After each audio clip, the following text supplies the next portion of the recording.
YouTubers, it's Miss Tova back with another video.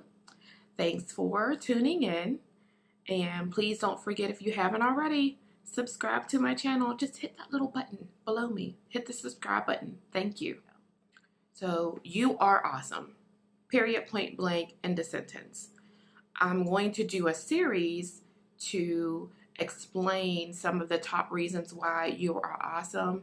Feel free to agree, disagree, what have you, but these are the things that have resonated with me in my journey to become more enlightened, become more empowered, become more self-aware, and show myself self-love and also self-care. You are unique. So while that seems so basic, meaning that's something we're taught, when we're children, or maybe I'm taking that for granted. I was taught that when I was a child. People are like snowflakes. You're never going to find two that are exactly alike.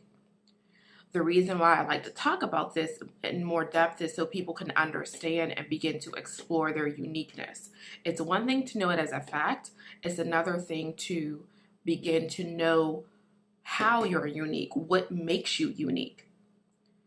So I'm going to break it down and just have a bit more of a lengthy discussion about being unique and individualism.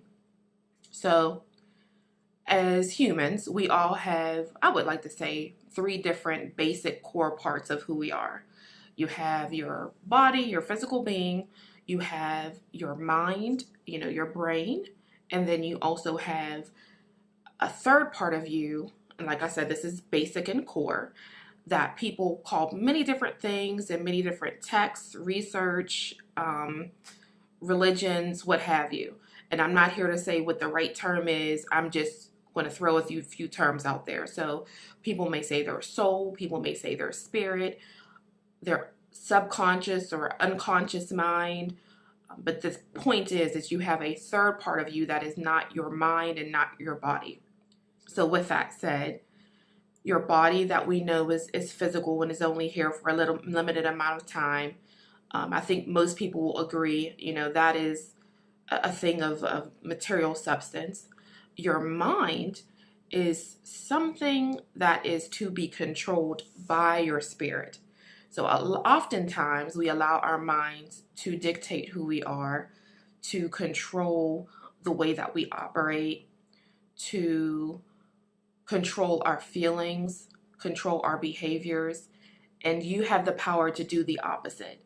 So by getting in touch with your spirit, you can use your mind as basically as what it's meant to do, which is to be a muscle for practical things, to also be used for, education, things that are scholastic, learning languages, reading, exploration, all those things that require our attention, our thought process, things like that.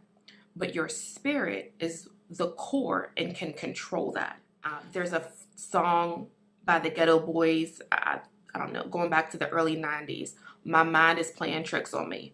That is one of the songs that is so true when it comes to our minds sometimes using our spirits and our bodies rather than our spirits using our minds. And if you allow your mind to just soak in everything and control you, it's very easy to go down a negative path, stay there. As they say, misery loves company. So if you're having these negative thoughts, then you might be somebody who is fueling negativity in your circle. I'm sure we can all bear witness to having a somewhat rather pleasant day and then getting a phone call from somebody who's just complaining or gossiping. And next thing you know, you're feeling different rather than the other way around. And that's because your mind will attract that if you allow it. It will stay in the negative if you allow it. But your spirit has to take control. When I was embarking on this journey for myself, the one thing I did was whenever I had a thought that I realized was not beneficial, it was a negative thought, Even if I was becoming hyper consumed with what was on my to-do list, I immediately told myself to stop, switched my thinking, and I had to do it from a place of being disciplined. It is going to take time and it does take practice. But before you know it, it'll become very easy. People won't want to bring negativity to you. They won't want to complain because they realize that you're not going to be in that miserable state with them. And you'll begin to feel so much control and so much power over your day, your environment, your community, your world, yourself. I mean, self-control is optimal. I mean, who doesn't want to be in control of every aspect of who they are, their behaviors, and that all boils down to how you connect with your spirit, how you get to know who you are, and then that control that you have and exercise over your mind and your body. You need to get to know who you are by spending time with yourself. That's right. Cut off the TV, cut off social media. Even if you're a reader, sometimes put that book away. Spend some time with you. Now, some people pray, meditate, what have you. Some people just explore themselves, and however you feel comfortable doing that.